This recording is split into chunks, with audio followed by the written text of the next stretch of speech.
Hey everyone, CJ here tonight reading Rescue Matters to you again. I'm on every other Wednesday night at 7.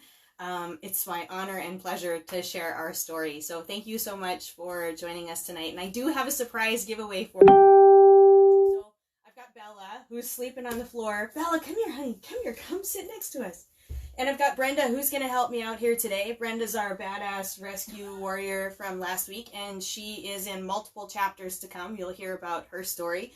But since it's ladies' night, Wednesday night, ladies' night, I have a gift for all of you.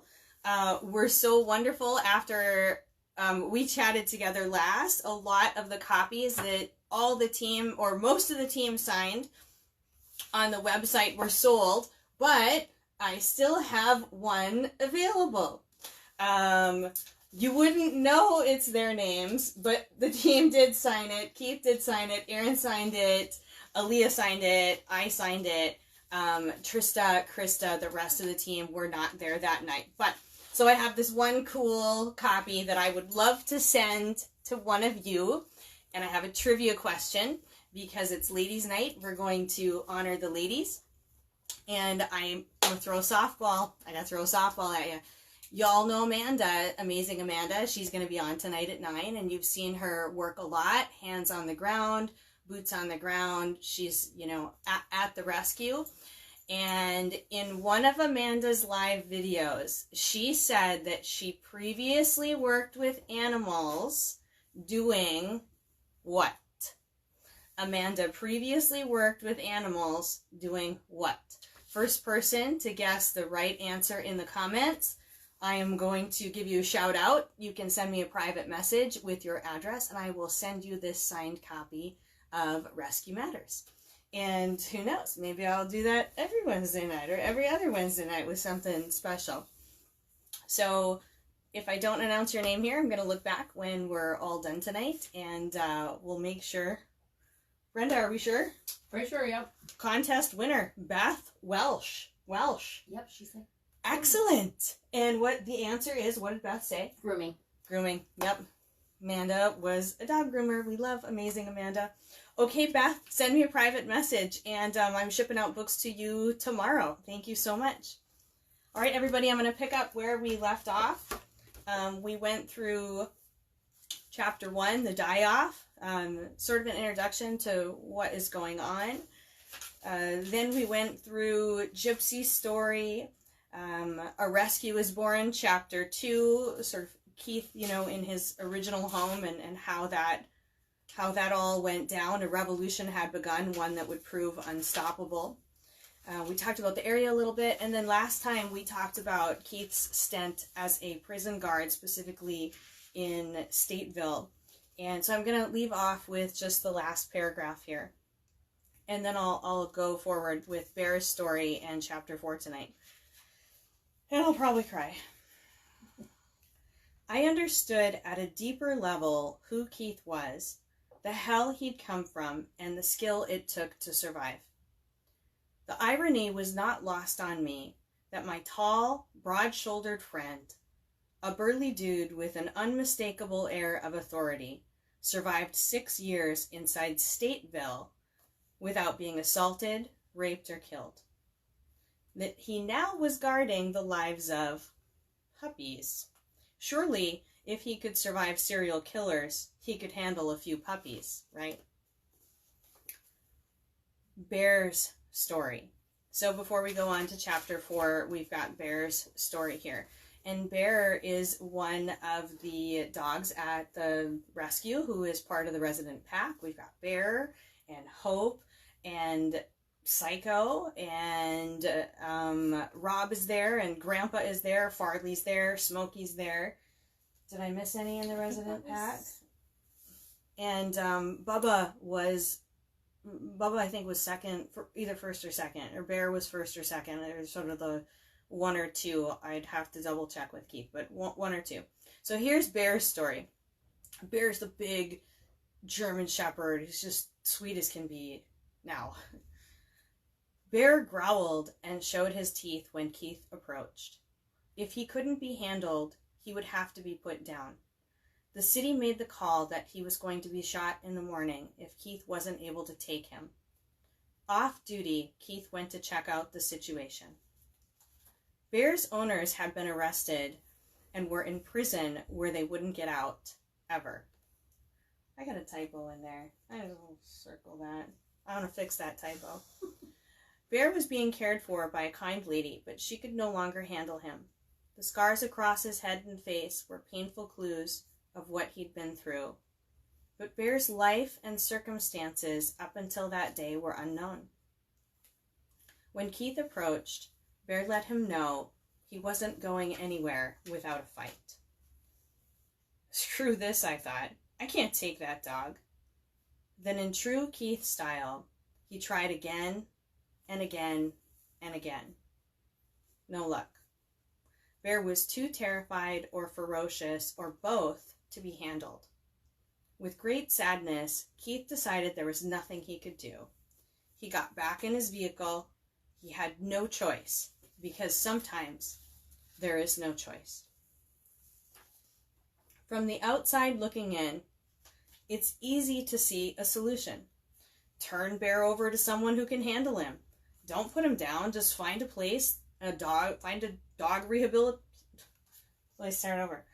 Don't put him down. Just find a place that can rehabilitate him. Train him. Maybe he could be a police dog.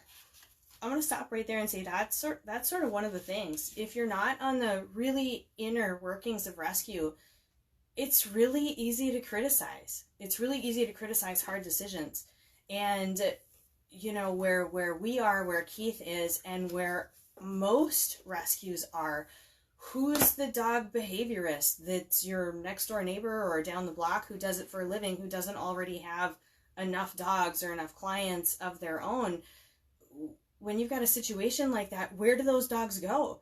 Do you want your next door neighbor having a dog like that, trying to train it, that may or may not be skilled, and your kids are running around? These are extremely difficult decisions that we still have to face in rescue today, and really are trying to work out with each case what to do about those. Suggestions like that sound fantastic, but who is this miracle person and where are they located? There are no services anywhere near here for 1,000 miles that can handle a case like Bear's. There is no animal training and rehabilitation facility sprawled out over 12 acres with experienced handlers that Bear could be dropped off. Even if there was a place somewhere far away, where would he stay until he could go there? Who would find that place? How would he get there? Who is going to be responsible for a dog that could kill you or your other pets, or worse, until a home is found for him? These are the complex questions without easy answers that animal rescuers must not only face, but figure out. This would be one of many times where Keith would be forced to make a decision that either saves a life or ends a life. I could feel the pain in his voice when Keith told me about having to turn away from Bear. He has a special fondness for the regal German Shepherd. Bear reminded him of Valkyrie, his own German Shepherd and longtime companion who was waiting for him at home. Keith Benning. I just couldn't drive away. I told myself that I was going to try again, just one more time. End quote. So Keith got out of his car. He opened the back seat door as wide as it would go. He approached the scared dog, but this time Keith didn't back down. Get in. His voice was firm, and he made a motion toward the open car door. Bear jumped in. That was how I got Bear. And that's exactly what Keith said to me. Bear jumped in. That was how I got Bear. And here's what Keith said, quote, Keith Benning. He bit me every time I touched him. If you tried to get him out or do something, he would bite you if you grabbed his collar. Not hard enough to break skin, but hard enough to let you know he wasn't going to be made to do anything. I like that. He wasn't going to be made to do anything. I don't want to be made to do anything either. That's my dream. I just want to do what I want to do when I want to do it. Mostly. And since I'm a pretty good person, that's okay. It was his defense mechanism. This great big ferocious dog was like a scared little kid. We fed him by hand for weeks until we could both finally handle him. It took 2 straight months of working with him every day to get him to where he was somewhat of a normal dog. To this day, if he hears a gun or he sees my gun, even if he hears the shell or bullet in the chamber, he freaks out and tries to get out of the house. Bears jump through the living room window. When he hears a loud noise outside and wants to come back, he won't wait to go through the door. He'll jump through whatever window he can to get into the house. He'll rip right through the screen to get in. But he's still the best dog we've ever had, except for the whole window screen part. He protects the outside dogs against coyotes and has even chased off a mountain lion. End quote. That's such a great story. I'm so glad that Keith wrote that down for us, that it was in his words and his voice. It's really cool to hear that. And, you know, if you're lucky enough to get to meet Bear, oh God, they call him Baby Bear. You'll hear Amanda call him Baby Bear. This big, huge German Shepherd that came from who knows where. He's so sweet, and he's good with the cats, and he's really cool. I never asked Keith why he kept Bear and didn't try to find a good home for him after he was deemed a normal dog. But maybe he kept him because Hope needed Bear, like Bubba needed Bella. Or, well, that's what happens in rescue. You end up with an annoying cat and a pile of dogs in your bed every night. And I'm sure a lot of you know that to be true out there. Anyone who works in rescue or foster, at one time we were chatting amongst ourselves, the board at Turtle Mountain, and we sort of made this rule that was only one person on the board can foster fail every single month. And I thought, oh my God, okay, so that's about once every 6 months. I can only foster fail once every 6 months. How many does that add up to over the course of a really long... It's a lot. The house could end up being extremely full. The bed could end up being really crowded. But Keith's place is the most crowded, and Valkyrie is part of the pack. That's the one that I missed. Keith's dog, Val. And Val is the only one who is not a rescue dog, who sort of came with Keith when he moved up there long ago. Okay, cheers everyone. Thanks for sticking around if you're still there. Here we go. I've got chapter 5 for you. Hey, oh, you missed Val. Oh, someone fan. That's awesome. Hey, do you want to come up here? Come up here, sweetheart. She's so camera shy. She's like Grandpapa, camera shy. Okay, guys, I got chapter 5 here. Invisible dogs. I like this chapter. This is one of my favorites. I sort of like facts and history and statistics. Invisible dogs. Rolette County is one of the most underserved counties in North Dakota. An isolated position on the map, brutal living conditions in winter, along with high unemployment, make it a challenging place to thrive. From 2010 to 2017, unemployment in Rolette County bounced between 8 and 16%. The average unemployment for the state of North Dakota from around that time frame was just 2.5 to 4.5%, making Rolette County's unemployment rate twice as high. That means there are so few jobs that any one minimum wage opening has competition far greater than anywhere else in the state. So even if you want a job, there are very few to be found. Many residents stay with their roots and make their own way. There are families that are thriving, but others leave, and some, even if they want to leave and find a place with more opportunities, they don't have the support they need to make it happen. People are suffering because there are so few jobs, and where people are suffering, animals are suffering. I think it's really important to just restate that for a second. This is not an isolated thing to our area, and I feel like I got that across in the book. I've read some of your reviews and the emails and the messages that you send me, and I love it. You guys are awesome.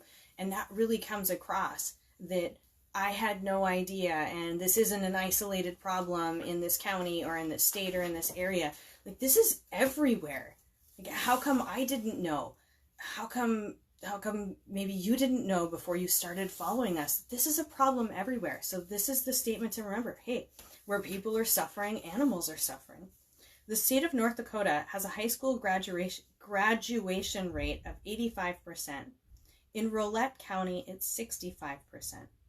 Relative to the state as a whole, the county reports performing badly in the following areas: premature death, poor or fair physical and mental health, low birth weight, adult smoking, adult obesity, teen birth rates, child poverty, death from injuries, excessive drinking, lack of housing, and insufficient numbers of primary care physicians and dentists. I've got all the citations in the back if you really want them. You can pick those up in the book if you want to know where I got those numbers. The very definition of underserved just might be an understatement to the families that are trying to get by. Perhaps the invisible dogs that roam here are symbolic of a forgotten people. Within Rolette County lie the Turtle Mountains. Now, if you come from Montana, Wyoming, or Alaska, these mountains are more like bunny hills. Nevertheless, it's a forested, pristine landscape, at least a little bit more above sea level than the rest of North Dakota. This wooded haven is touted as northern North Dakota and southern Manitoba's best-kept secret. A trip along scenic Byway 43 will take you through small towns where people still exist with funny Northlandian accents and a niceness not found elsewhere in the world. In spite of the minus 40-degree temperatures, the folks up here are hardworking and as hardy as they come. It's been hot lately. I live, obviously in this area too, and it's cold here 9 months out of the year. I mean, cold, cold, cold. If you followed us for a while, then you followed planet bullshit.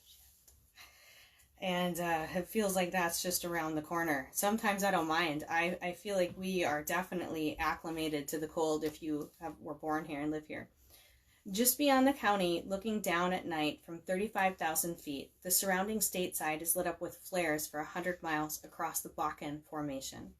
The estimated 7 or more billion barrels of oil that is hidden deep underground here will likely produce an ebb and flow of traffic to the area for years, perhaps decades.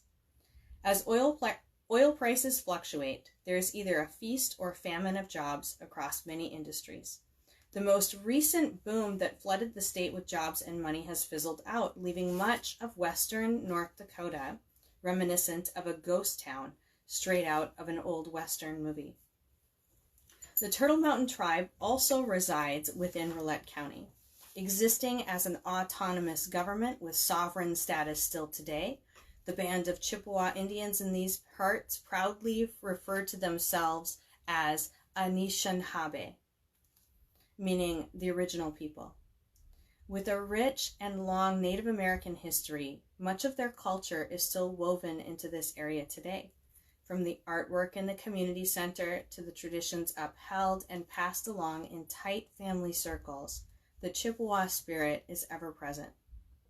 If you look closely, there are clues that much of the area and traditions exist in a time capsule, aspects of a way of life that have been preserved despite the quickly changing outside world. The history of this land is as difficult as it is beautiful. In October of 2018, the New York Times reported that the Turtle Mountain Reservation had a 59% unemployment rate. There is a secret suffering here.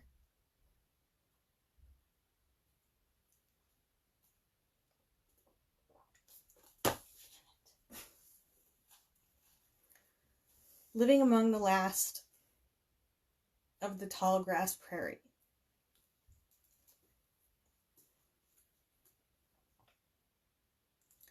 Their howls have been forgotten in the shadow of human hardship.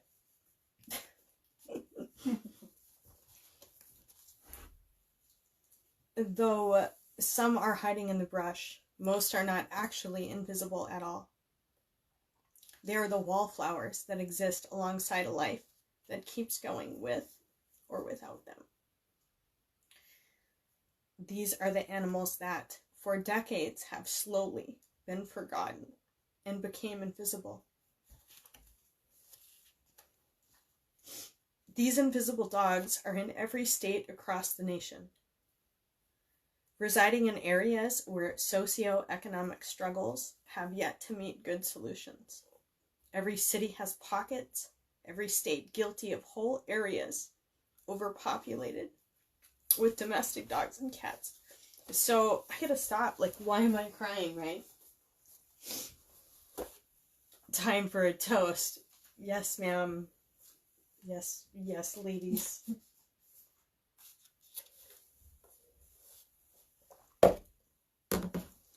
I'm gonna tell you why I'm crying.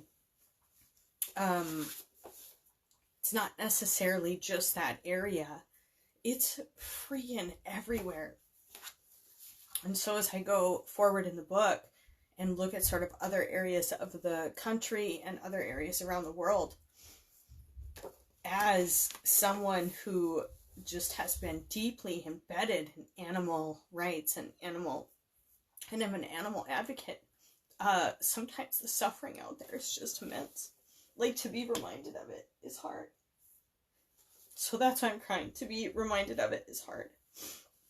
I bawled my eyes out writing this book. But no tears for the writer, no tears for the reader. So I'm thinking that some of you did too. I know some of you did too. Every city has pockets, every state guilty of whole areas overpopulated with domestic dogs and cats, without enough resources to reduce the numbers and ease suffering. Rolette County and the Turtle Mountain area are one of a handful of North Dakota's blind spots where the domestic dog and cat population has been left unmanaged for not just years, but decades. The only system of check and balance here is the yearly die-off. Each year, hundreds of dogs, puppies, cats, and kittens freeze or starve to death in the unforgiving winter. When the snow melts and the rivers flood in the spring, those souls who survived begin the cycle again. They breed, puppies are born, and the endless circle of birth and death continues. Year after year, decade after decade. Not even nature herself, with all her power and might, can destroy enough of them to stop it. Each year, she leaves enough animals in the breeding population to keep this cruel loop in a never-ending state of suffering. I'm sorry for writing it. I mean, some of you must have just died reading it. I can't be the only one. I was talking to a friend of mine who'd recently been to Texas on an animal trip. That friend of mine was you, Brenda. And you know that. While Brenda was there, someone said to her, "Your dogs are the lucky ones." Baffled by this statement, I didn't understand why our dogs, the strays that freeze to death, were somehow the lucky ones. My heart was devastated by what came next. I'm gonna take a break for just 1 second here. I did the toast. I think maybe we'll do another.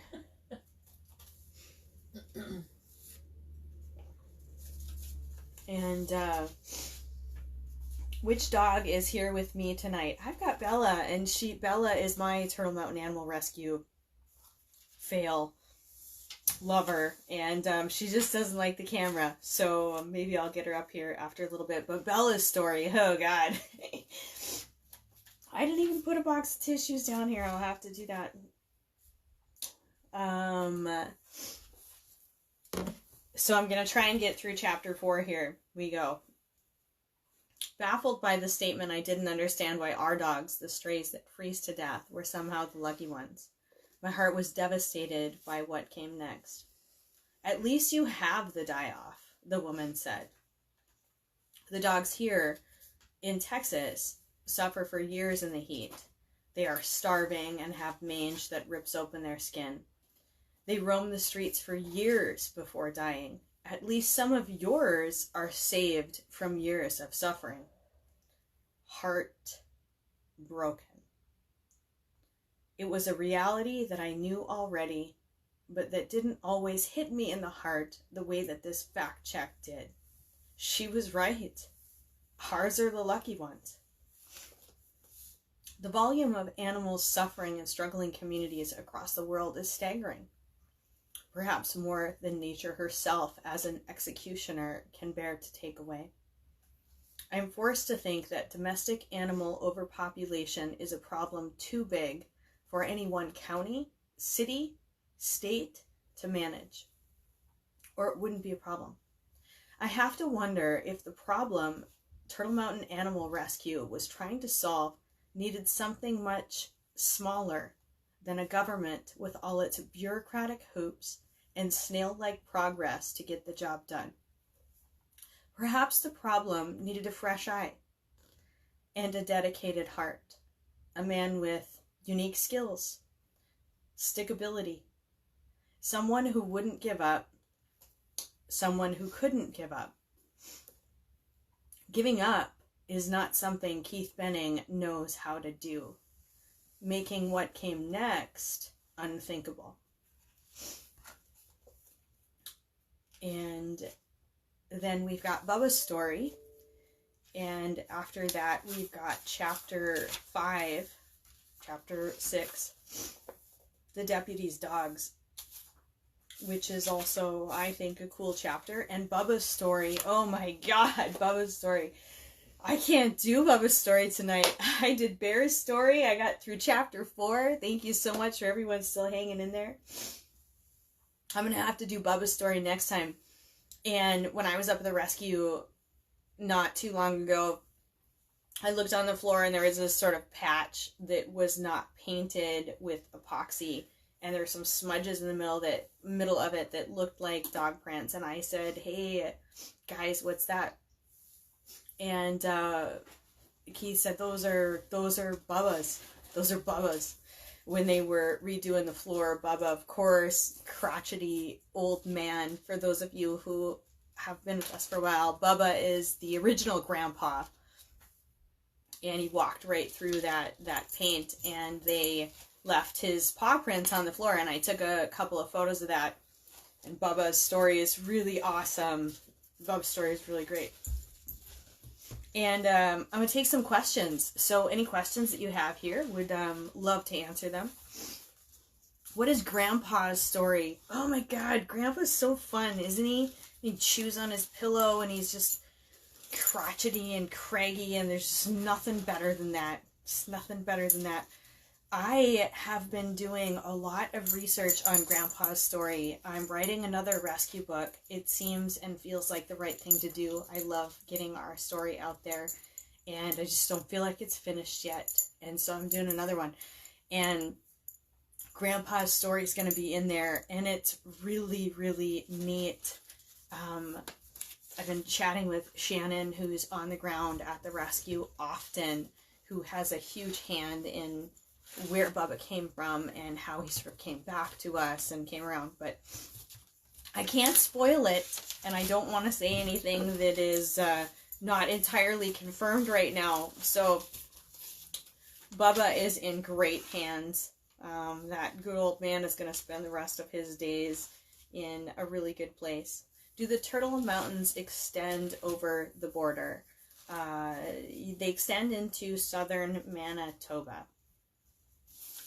That is my understanding. I would have to sort of go back and look, but I wrote that, and I don't write things down without going back and checking as many sources as I possibly can. Obviously, because that's the right thing to do, and I like learning, so that is my understanding. So I've got a few more minutes for questions, you guys, and when is the next book? What a great question. Well, if my kids would just go back to school. I know! That's what I was thinking, too. If my kids would go back to school, which I love having them home, but it's been difficult. Come up here, honey. Come on. This is Bella. it'll be sooner. And if they don't go back to school, then it will be later. And I'm thinking 12 to 18 months. Give me 12 to 18 months to knock it out. What do you think? Okay, your story's coming up. Yeah, your story's coming up soon. You got an owie on your face? You'll be okay. You got an owie on your face from the fence. I'm sorry, honey. My husband says it's a face only a mother could love, but I think you're beautiful all the time, no matter what. So, I got another, on average, how many dogs are found deceased? Wow. That's a great question and a loaded question. All I can tell you now is that we've made a huge dent in the problem. And I can't think of the last time that I heard of something really awful.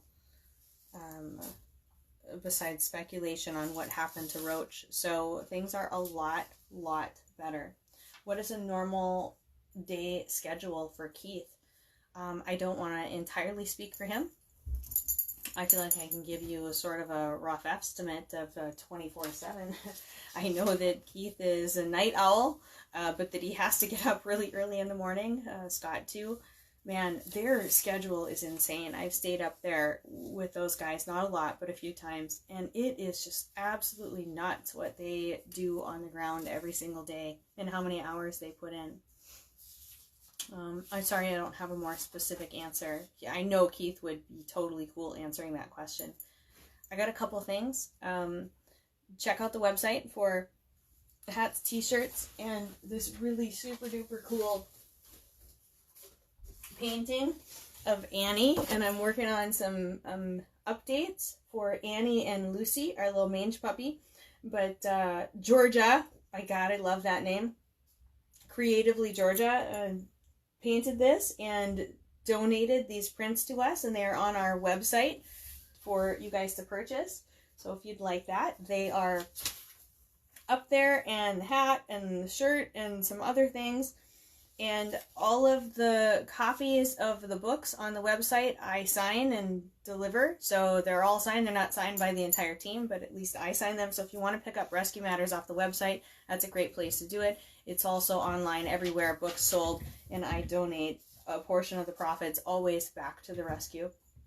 Bella is about 3 years old, I think, and she's chewing on the handle of the... Come here, up here. Come here, sweetheart, come here. Want to come up here and say hello? Oh yeah, Brenda's, and this was her baby tonight. She's murdered whole families of Barbies and baby dolls. Bella is about 3 years old, and I have no idea what breed she is. She looks like some type of fathead, lovely, wonderful, beautiful, probably terrier lab mix. I have 3 kids. I'm totally open for personal questions. I got 3 kids. I have a 20-year-old daughter.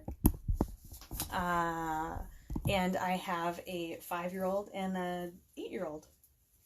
New car decals on the website. Annie painting. Signed copies on our website as well. If you want to be notified when I actually do release the next book, you can go to my website, cjenglishauthor.com, and sign up. I don't send spam or junk or crap or anything other than, yo, got a new book, here it is. That's the only time I send emails.